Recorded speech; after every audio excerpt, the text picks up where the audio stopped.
Mita chache kutoka ukumbi wa KICC kulipohalalishwa ndoa kati ya chama cha UDA na ODM, viongozi wa upinzani walifanya kikao na wananchi katika bustani ya Uhuru Park.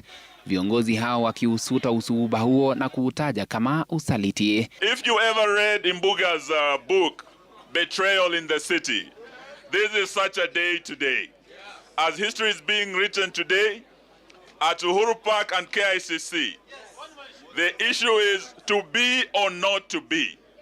The question is whether to be with the Gen Zs or to be with Kasongo. That is the choice we must make. Wakiongozwa na kinara wa chama cha Wiper Kalonzo Musyoka na Eugene Wamalwa wa DAP-K, viongozi hao walimkosoa Raila Odinga kwa kuweka mkataba na Rais Ruto. Viongozi hao wameelezea masikitiko yao wakisema kuwa muungano kati ya vyama hivyo viwili bado utakataliwa na umma kutokana na sera za Kenya Kwanza ambazo zimepingwa na wananchi. Handshake or no handshake, Kasongo will go home. Wangapi wanaamini hiyo?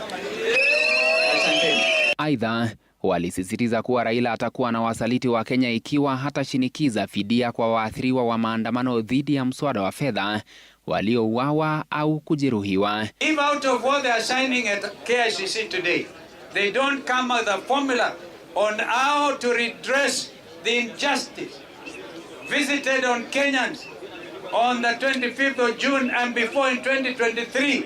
Remember Rex Masai and his colleagues. Blood is crying out, saying to you, William Ruto, we are crying out. We will not have Kenyans dying because of standing for their own democratic rights.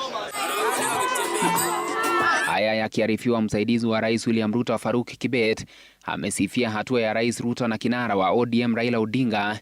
Akizungumza katika eneo la Tarbo, kaunti ya Uasin Gishu, Kibet ametaja hatua hiyo kama ambayo itawaunganisha Wakenya. Rais amefanya kuunganisha Wakenya.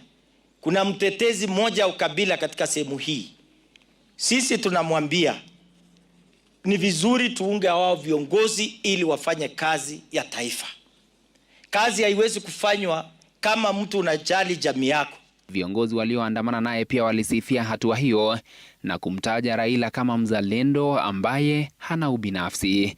Ben Kirui, runinga ya Citizen, Nairobi.